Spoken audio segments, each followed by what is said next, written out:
నీతాంచి అమ్మ చూడు, అమ్మ చూడు. నీ దగ్గర ఎంత స్మెల్ వస్తుంది. బాతింగ్ చేయిపో.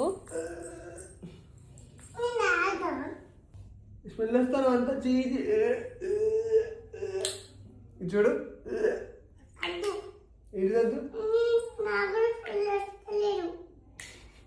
నీ దగ్గర స్మెల్ వస్తలేదా? వస్తాను.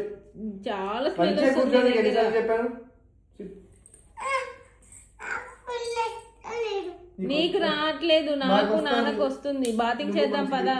స్మెల్ వస్తాను నువ్వు.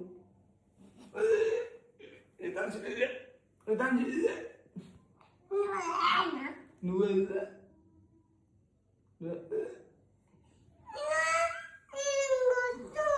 నువ్వు గుడ్డు. మరి బాతింగ్ చేద్దాం పదా. చేద్దామా ఆడుకుందాము.